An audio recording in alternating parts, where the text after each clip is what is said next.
There we are. We are live. Welcome, everyone. How you doing? Good morning.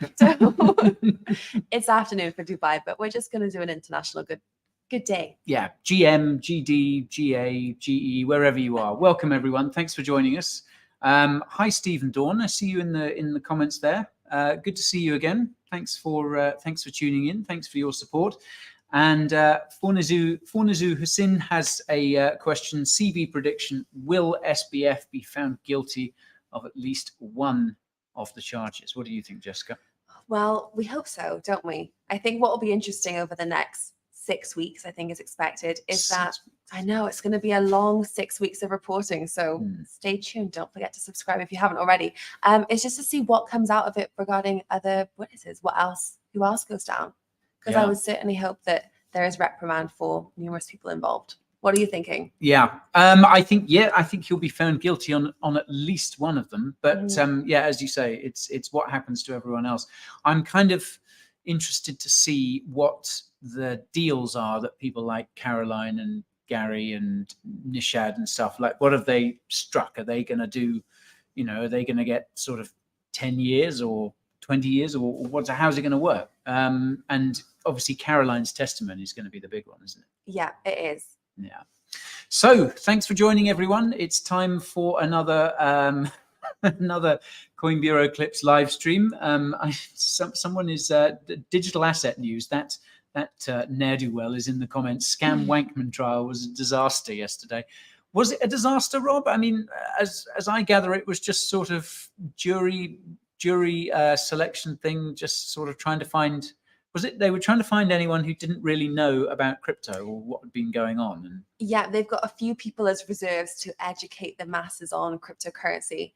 And also, I think we spoke about this last week, it's people that will not be influenced because they are not cryptocurrency holders. And it's going to be quite challenging to find people that don't really know about crypto, weren't holding crypto.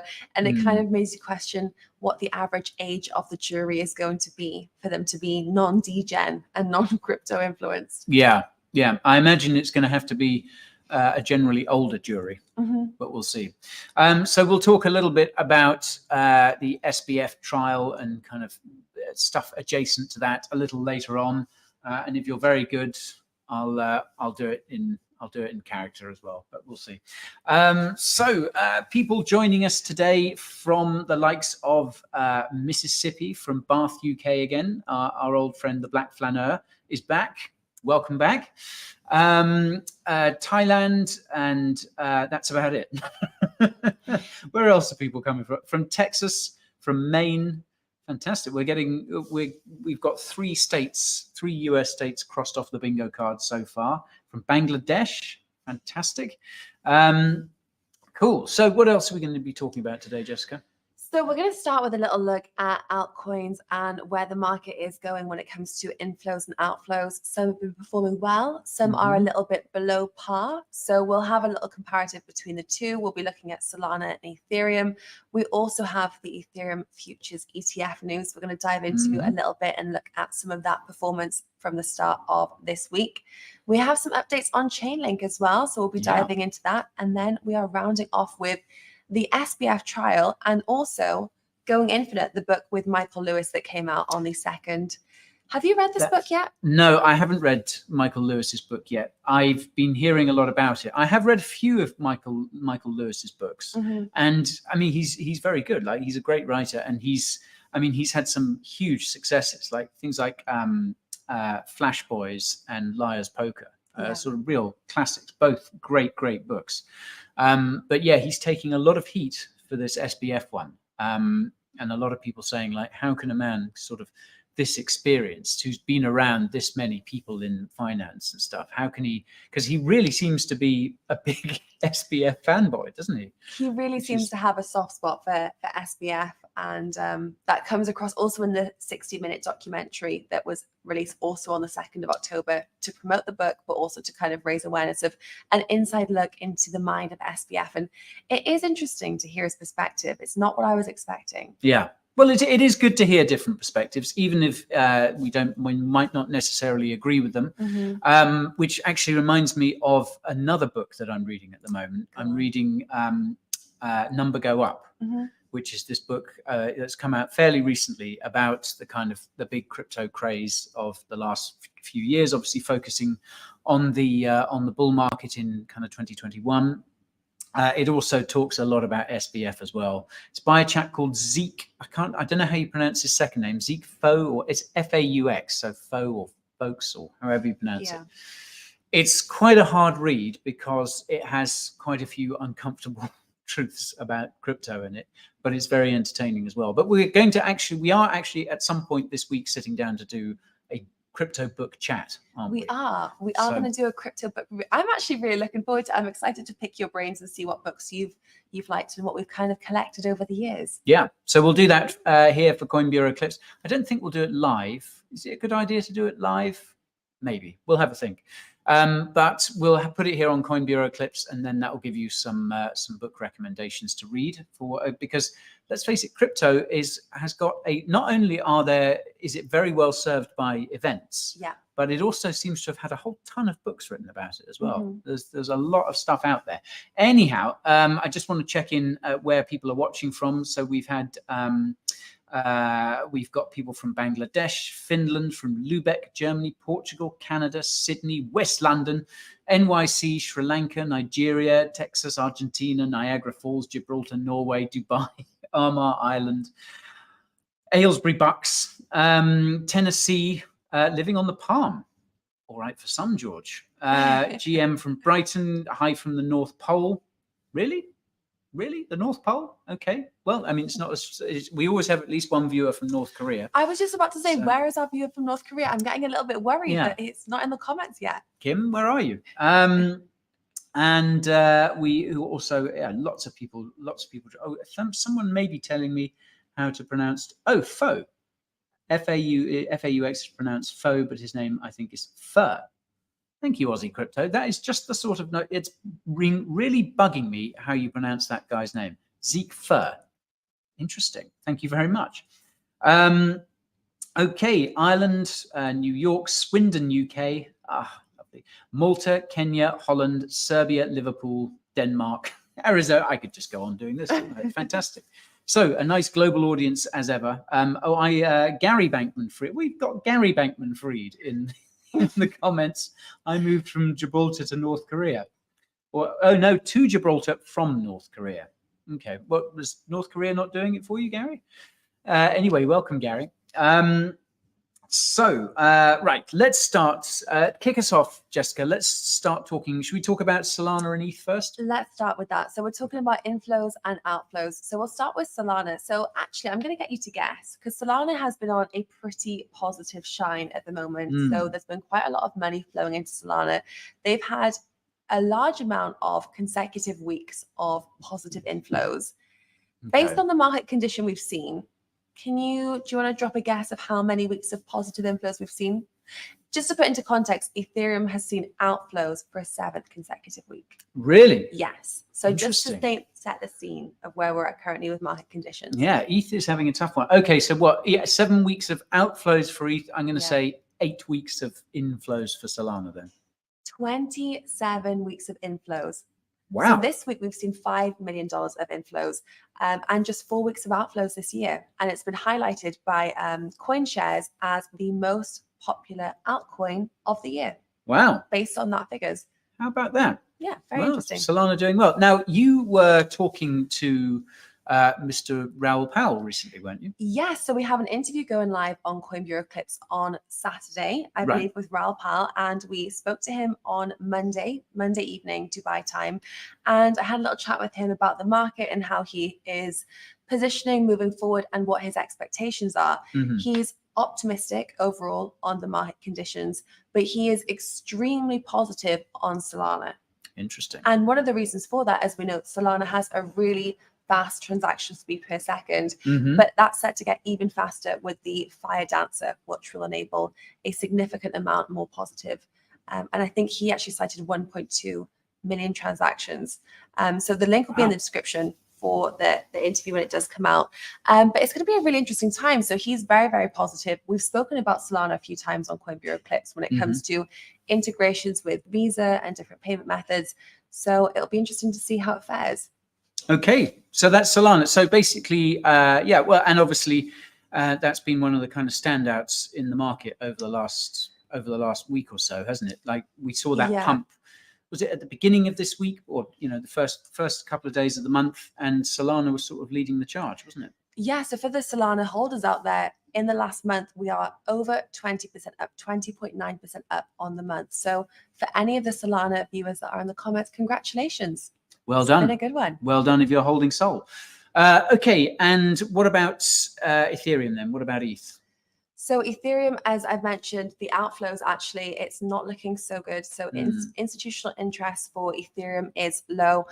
Obviously, Ethereum is still the dominant platform for DeFi and smart contracts, but we are starting to see this reshuffle, as we've mentioned with Solana. They're kind of picking up some serious momentum when it comes to scalability and speed. It will be interesting to see in the next 12 months how the market repositions if it does do so. Yeah.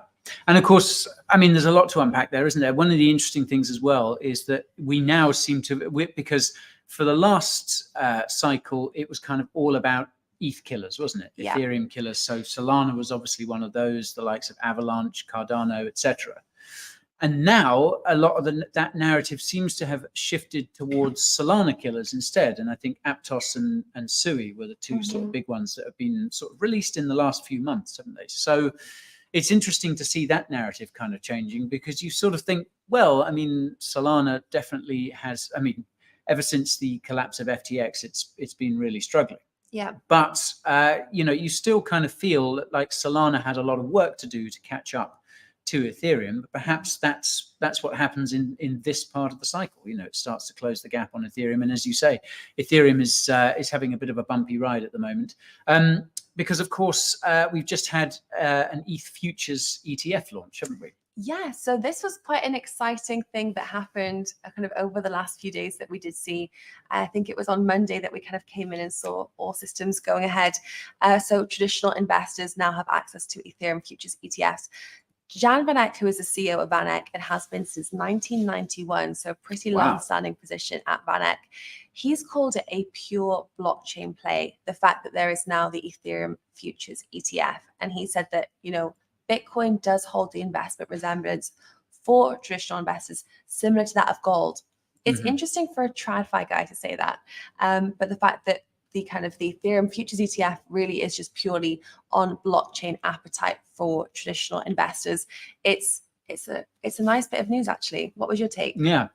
So the Futures ETF, I mean, I guess the inflows to it have been pretty low, haven't they? Yeah. Which does kind of point to the fact that institutional investors do seem to be kind of falling out of love with ETH a bit at the moment. And I think we've touched on this before on Clips and on the main channel as well. I think that's mostly due to the fact that things like US Treasuries currently offer a much better yield than ETH, and it's much safer as well. Even though even after the Shanghai upgrade, was it Shanghai that enabled unstaking?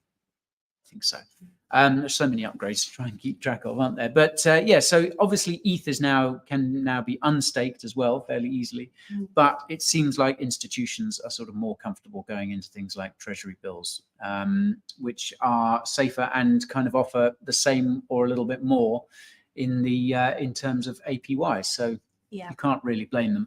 And obviously that has kind of contributed to the fact that ETH is once again inflationary. Shall I see if I can find ultrasound.money and just see where that is in terms? I think that would be interesting, because I looked at this last week with Ben and Rob on NFA Live, and we talked about that a little bit. So let's just see.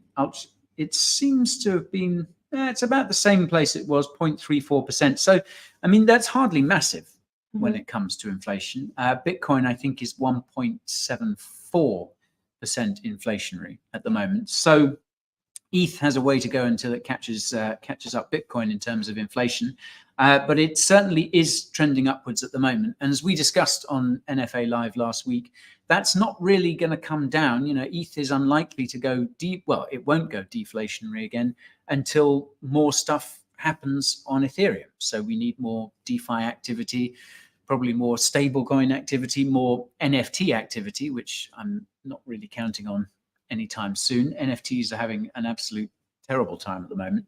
So, you know, for all those reasons, I think, I think Ethereum could have a difficult few months ahead.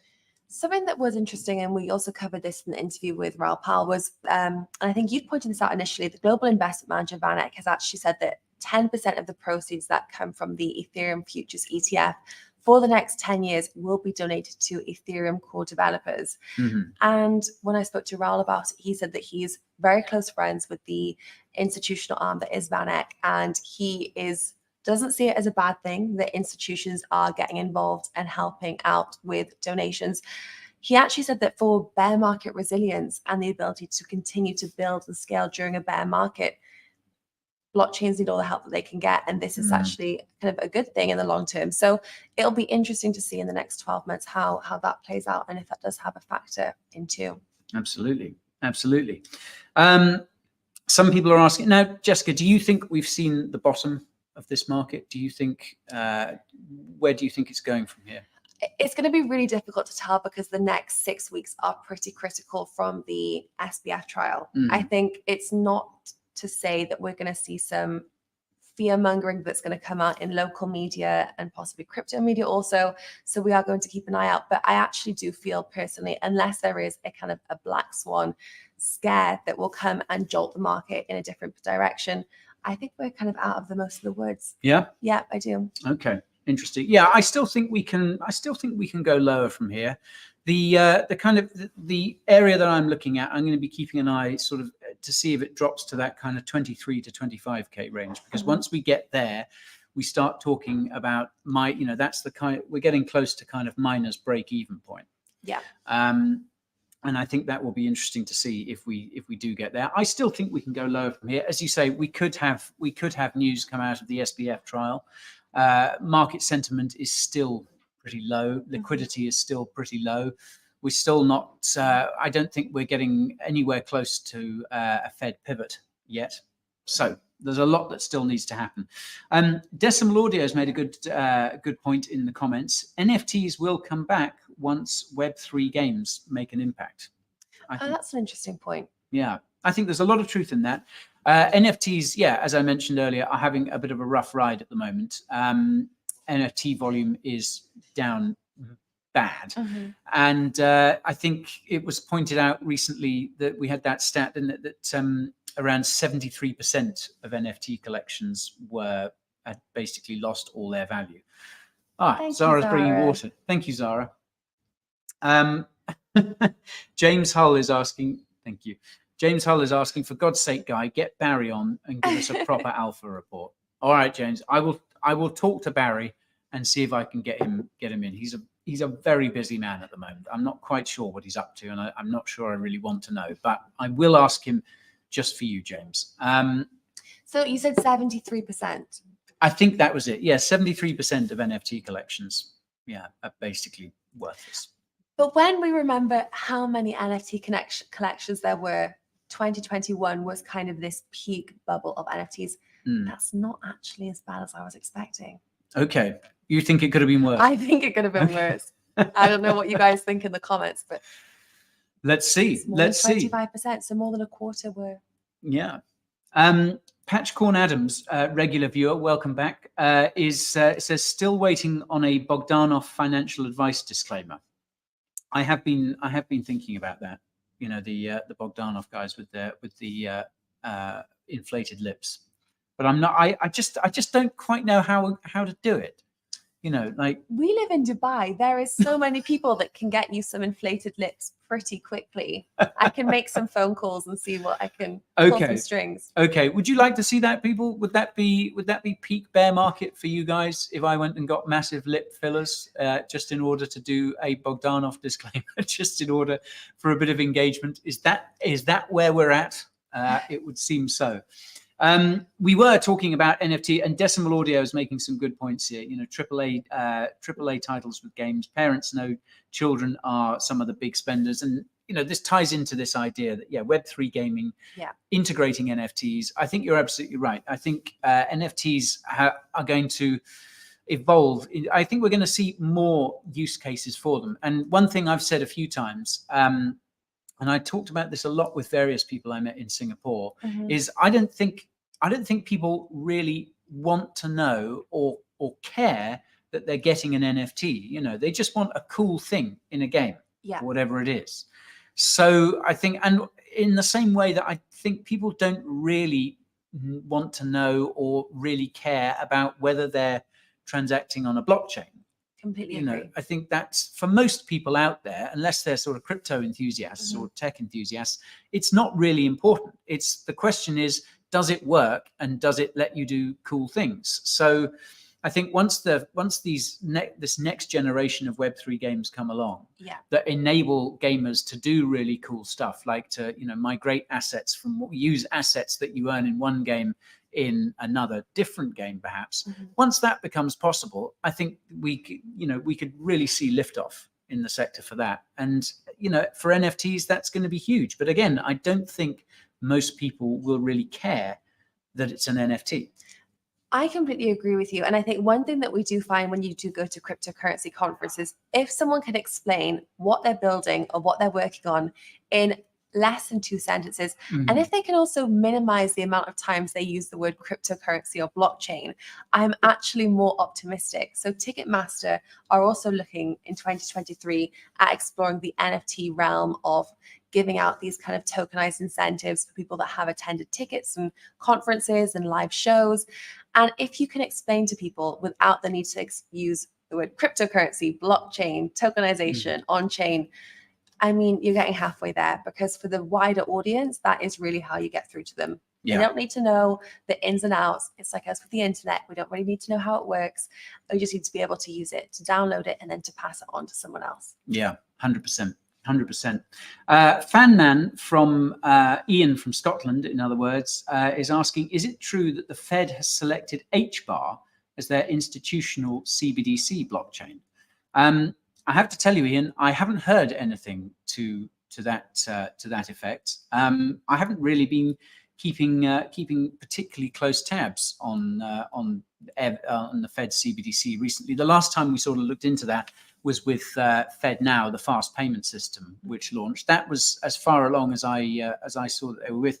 But I'll have a look into that. I certainly haven't heard any talk of HBAR being used. But I mean, one thing to note is that CBDCs, I don't think, are going to end up running on blockchains. I think the Fed and other central banks are going to want something that they're much better able to control. Or if they do end up running on a blockchain, it'll be perhaps, you know, more likely to be a permissioned version of an already existing blockchain. Like there was talk about Algorand perhaps at one point being the, you know, the possible blockchain for a future digital dollar, for a future CBDC. And other names, I mean, HBAR has been thrown into the ring there, and possibly by others before. I kind of feel that probably blockchain is not going to be the one for a CBDC in the end, but we'll see. Anyhow, let's move on. What are we going to talk about now? So we had a look at some other cryptocurrencies that are over 20% up on the month, and Chainlink is 24.5% up on the month. So we had a little bit of a look into it and saw what was going on. So for those that maybe attended, if you did, let us know in the comments. Chainlink had their SmartCon conference in Barcelona this week, and this was live streamed globally. They also had some interesting announcements that came out around this time as well. So Chainlink has recently secured a partnership with ANZ Banking Group, which is the Australia-New Zealand banking group, with $670 million in assets under management. And they're working with, they recently launched in July of this year, their CCIP, their cross-chain interoperability protocol, which is allowing people to move different chains together, so from private chains to public chains, and they've done some pretty big integrations. So Avalanche, Ethereum, Optimism, Binance was an integration that came out this week with Chainlink and CCIP, and ANZ are participating in a new case study that will involve the Oracle's new CCIP protocol, so you can actually interact with multiple different bank chains. Right. So it's just all about bringing these bank chains on chain so things can move a little bit faster and cross chain. So that's an interesting one. It's going to be a really kind of interesting to see how they less developed. Yeah. Chainlink. Yeah, Chainlink's had a good couple of weeks, hasn't it? And as you say, there's a lot of development happening there. Link has been doing sort of better than most cryptos out there. It's sort of been Link and Solana kind of leading those higher cap ones, isn't it? It has. So, and it's not the first time that we've seen kind of a payment integration, even in the past 4 or 5 months from Chainlink. So we saw Chainlink also have an integration with Swift in June of this year. And it does seem like some of the big news that we are seeing coming out of the top 100 blockchains that is making some pretty significant payment price action is to do with payment integrations. Yeah. Because we have spoken about, as we mentioned earlier, Solana with Visa, and now we're seeing Chainlink with Swift and with ANZ Banking Group. So these are some interesting under the pipeline build during bear market developments. Okay. Well, it's good to see this kind of work going on, and yeah, just crypto sort of integrating more and more. And it's stuff like this can get overlooked in a bear market, and it often doesn't really affect the price. I was quite surprised, really, actually, that Link's price did kind of pump as much as it did, because I think sometimes people kind of tend to gloss over this news a little bit, especially at a time like this. But it seems to have been pretty good for Link. Yeah. So another crypto that has had another good week is, of course, XRP. I saw someone asking in the comments about that earlier. What's gone well for XRP in the last couple of days? So Ripple got approval for a Singapore payment license, which is, again, we're going back to the payment integrations. I think this is a really big trend that we're going to continue to see through 2023. And it's been interesting to see, first of all, the fact that Singapore, we're seeing more and more news coming out from Singapore, from either Ripple, so kind of blockchains and tokens, or from actual exchanges. So as we've mentioned earlier, we saw Coinbase had obtained a major payment license in Singapore just in the last few weeks as well. So we're starting to see that more and more big crypto developments are coming and originating from Singapore rather than different regions. And it just also goes to show how a crypto-friendly jurisdiction that is open to working with exchanges or platforms or projects really is an open door policy. Yeah. Good news. So good news for Ripple from Singapore, and also from the United States as well, because as I understand it, the judge in that case, which is still going on, despite that favorable ruling a few months ago. So the judge in that case has turned down the SEC's request for an appeal. Okay, as I understand interesting. Yeah. So that's basically 2 bits of good news for Ripple within sort of 24 hours. And I think if we have a look at if we take a look at the chart, I think XRP is basically the only major crypto that is up today. Yeah, up nearly 5%. So well done, XRP. And Polygon as well. Matic is doing well as well. Have you heard anything in particular about why Matic's pumping today? We'll try and find out. I did see someone asking about that in the comments as well. Anyhow, okay, so basically some good news happening with various altcoins, integrations, getting a win over the SEC, things like that. So that's some good news. It's not really reflected in the wider crypto market. Shall I just share my screen with CoinGecko, and we can all have a look at that. Hang on. Share screen. What am I looking for? There we are. Let's just have a look at where we are. Yeah, so Bitcoin around 27.5. But yeah, as I said, it's only really XRP that has made any measurable gains in the last 24 hours, and Polygon as well. Avalanche doing okay, Stellar and Monero. But yeah, generally everything kind of down. We had that nice little rally at the start of the week, and that seems to be running out of steam now, doesn't it? We did. It was a nice start to the week, though. It was a nice start to October. So I have to say, where credit was due. Yeah, it's a nice start to the Monday. Still plenty of October left.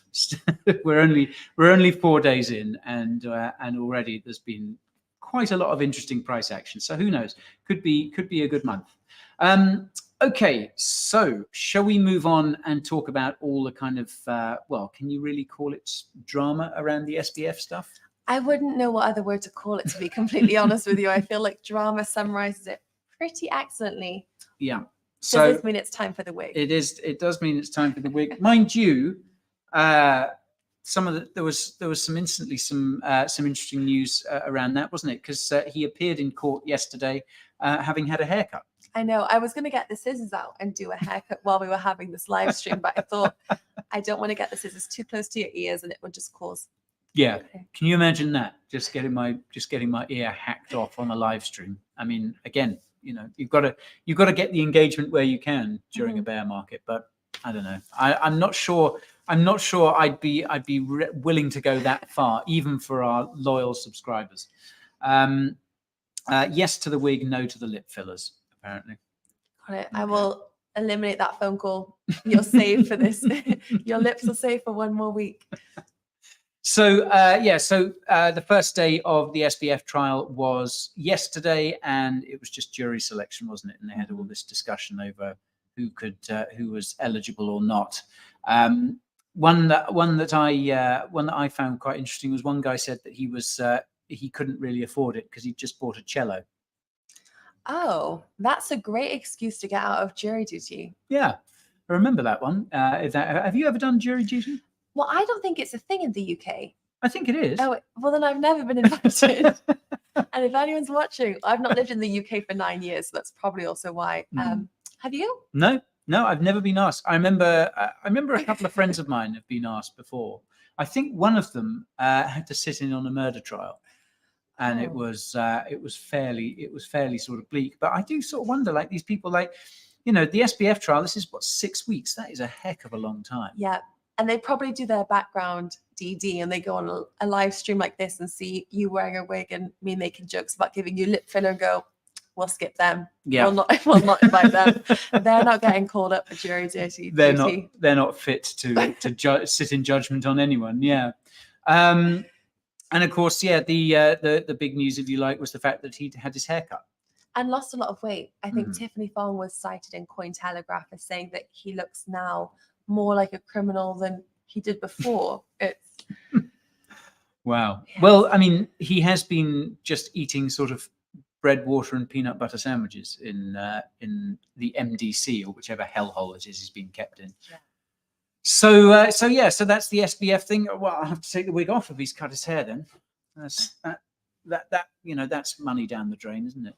Can't afford these things in a bear market.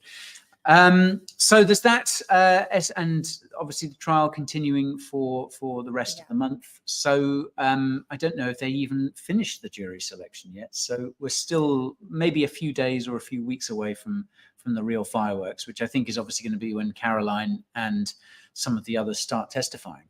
Yeah, and also some of the companies that are going to be testifying as potential kind of witnesses and representatives as well. We do have some quotes from the Michael Lewis Going Infinite book and some of the interviews he's taken part of. I think we'll leave that to a little bit later.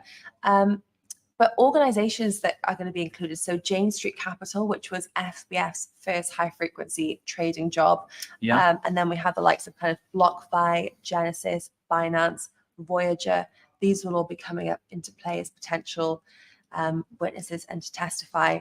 And Anthony Scaramucci from Skybridge Capital. Oh, yeah, the Mooch. Yes. Yeah. Okay. So he's due to testify as well. Yeah.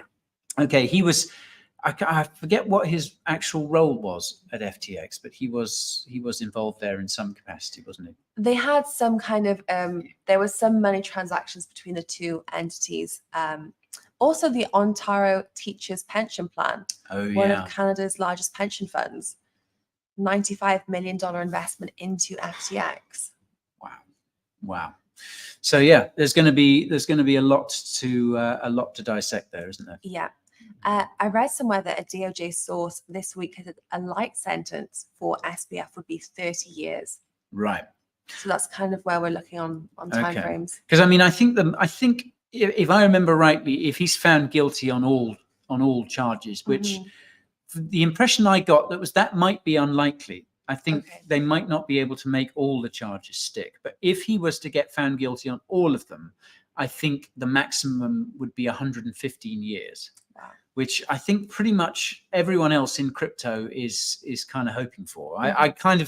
I do worry that maybe everyone's sort of set their expectations a little too high when it comes to SBF's sentence, and anything less than, you know, the next century in jail will not be enough for them. But I think we have to, there is a very real possibility that, you know, he may actually get a sentence that means he will one day be out. But who knows? Let's wait and see. Oh, Cryptos Chain says 110 years apparently. I guess once you get up to that sort of level, you know, what's 5 years? Yeah. You know, do you remember a few weeks ago that guy in Turkey was sentenced to 11,000 years? Yes. So you know that's what happens when you play with leverage. So that's it. And I tell you who I sort of metaphorically spent quite a lot of the weekend with is Sam Trabucco.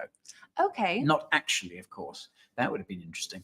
So Sam Trabucco, you may be familiar with. It was the co-CEO of Alameda, along with Caroline. Knew one of these guys who knew SBF from kind of way back. They went to maths camp together. I'm just baffled, you know, for someone who basically wanted to give up maths pretty much as soon as he'd started it. I never understood why anyone would want to go to a maths camp, but you know, horses for courses, I suppose. But so this is intriguing though, and we've got a video about that coming out a little later on today, the mystery of Sam Trabucco, because in the wake of FTX collapsing, the last we heard from him was about the 8th of November. So everything started going down on about the 2nd. I think that's when the CoinDesk article about Alameda's balance sheet came out. Yeah. I think the 11th was when they filed for bankruptcy protection. You know, in between those two dates, obviously withdrawals were halted, etc. But the 8th of November is the last time Sam Trabucco tweeted anything. And did he leave Alameda in 2022? Yeah. So he quit. He quit in August 2022. Yeah. So about 3 months, just less than 3 months before the whole thing went down the toilet. And he, you know, so he, as he explained it, he kind of bought this boat and was kind of sailing around on that and just having a jolly nice time. Yeah. But then it came out fairly recently that this boat appears to have been bought by Alameda. So, you know, on his behalf. So it's all very, very fishy. And like literally no one knows where he is. He's not due to testify, as far as we know. He's not named as a witness by either the prosecution or the defense. Nothing has been heard from him. I mean, someone must know where he is, but it certainly doesn't seem to be public knowledge. And it's a huge mystery. Now, as we said in this video, like, it's important to say that he may not actually be guilty of anything. And it would suggest that if authorities haven't, you know, expressly said that they want to talk to him, it would suggest that they consider him to be innocent. Okay, which is, you know, I personally think that's kind of a tricky, you know, that's a tricky position to take when you consider he was the co-CEO of Alameda. Yeah. Like, he may have left 3 months before, but as we know, this had been going on, you know, the filling of the kind of black hole that Alameda was in with FTX customer funds. I mean, that's known to have been going on for months. And he was part of Alameda's inception as well, or did he come on board later on? So Alameda was 2017 is when SBF founded it, and I think Trabucco came 2019. But he was pretty early, like he was one of the first hires, and then I think he was made co-CEO in 2021. And so that was before also they started to ramp up. He witnessed this surge in inflows of user traffic and then also liquidity flowing into Alameda. So this was all part of his role at the time. Yeah. And he was employing, so Sam Trabucco, he's also like been a big sort of casino gambler as well. Like he's a big poker player, blackjack and things like that. And he did put out a sort of few tweet threads about how, you know, casino gambling is not all that different from the sort of, you know, trading that they were doing at Alameda.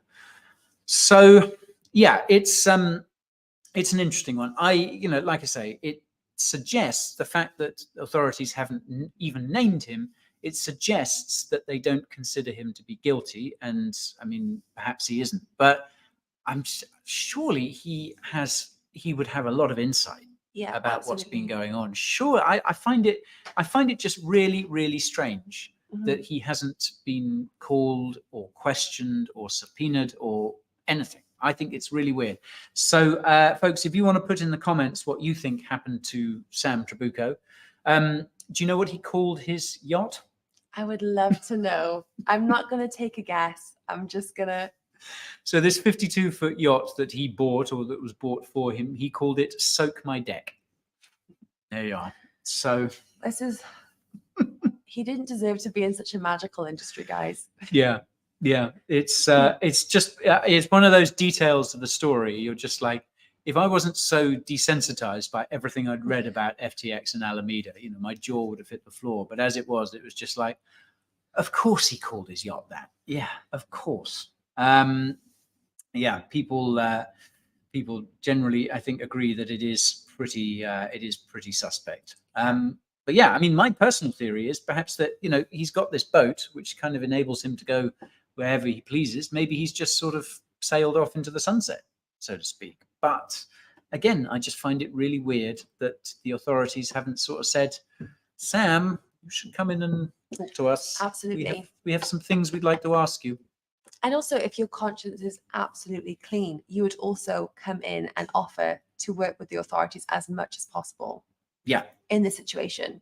Yeah, that's the thing. Yeah, that's a good point, I think, because yeah, you wouldn't want to be, you'd want to clear up what you knew or didn't know. I think you'd want to clear your name. So again, like, I think you would say if he hasn't got anything to hide on that front, why hasn't he kind of come forward and volunteered information? It's all very weird. But hey, maybe we'll learn more about it during the SBF trial. Maybe once the SBF trial is out of the way, perhaps they'll turn their focus to Sam Trabucco. There are obviously other sort of FTX and Alameda people in the mix as well, but Sam Trabucco for me is one of the more intriguing ones. I just do not know where he's got to. Anyhow, so that's Sam Trabucco. So keep a lookout for that video. There's some interesting facts about him. Interesting guy. Bit of a dweeb, bit of a nerd. But yeah, his story is pretty interesting. So what else were we going to talk about? So we started the live stream with a question, which was, what do we think the outcome will be for SBF? Will he be found guilty on any counts? And I think it kind of ties back into Going Infinite, the Michael Lewis book that was released on the 2nd of October. There's a few insights that have come out that I think I'll read to you guys because they're quite interesting looks into Sam Bankman-Fried. So the author, Michael Lewis, he has spent, I think he was saying, up to 200 hours of meetings with Sam Bankman-Fried, sitting in and listening in and being this kind of second ear to him. It's all very strange. I would recommend you to watch the 60-minute documentary if you have time, because you do get a little glimpse into everything that Michael Lewis saw when he was absorbing as much information as he could get.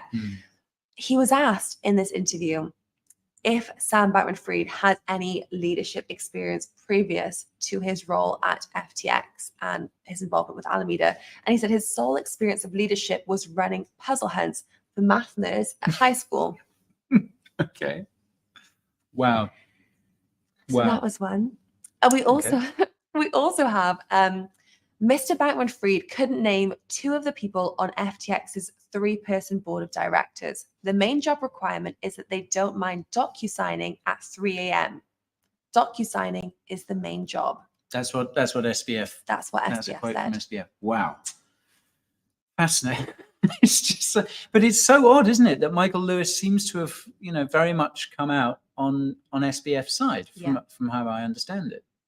I feel like he's been almost emotionally bamboozled in this situation to show quite a lot of empathy for SBF. He seems to see that SBF is this misunderstood character that was just too smart for his own brain and was gamified everything and was very strategic. And we can't forget there's $8.9 billion of funds missing at this point. And I think that does get overlooked when you do listen to some of Michael Lewis's quotes.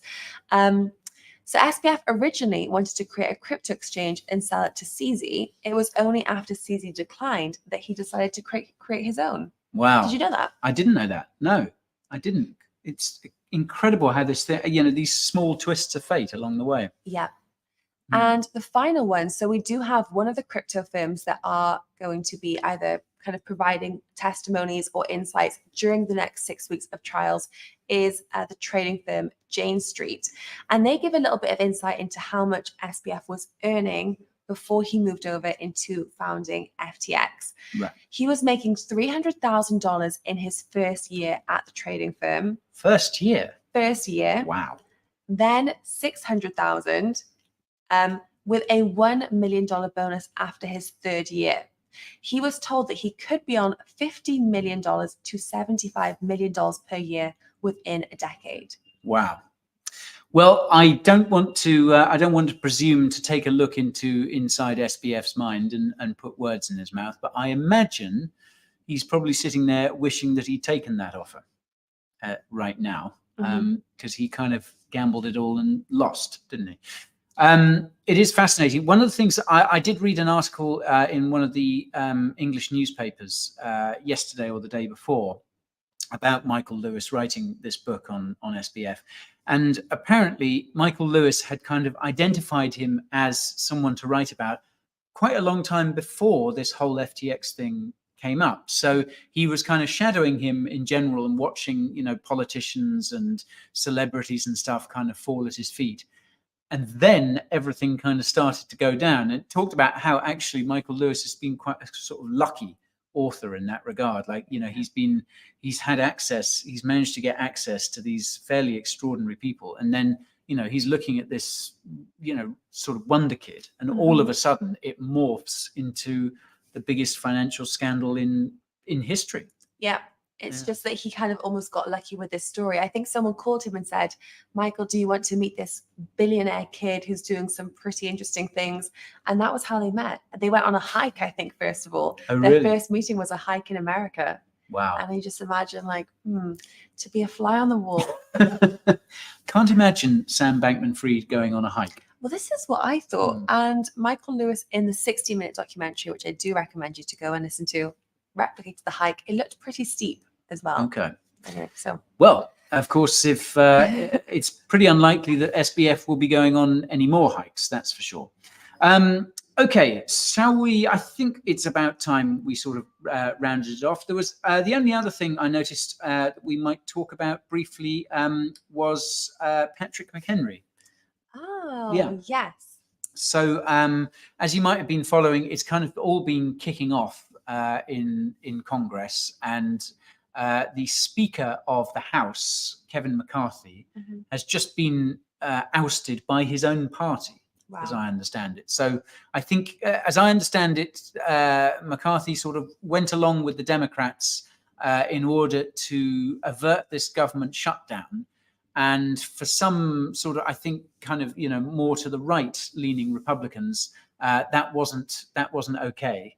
So they basically banded together and got rid of him, which is kind of extraordinary.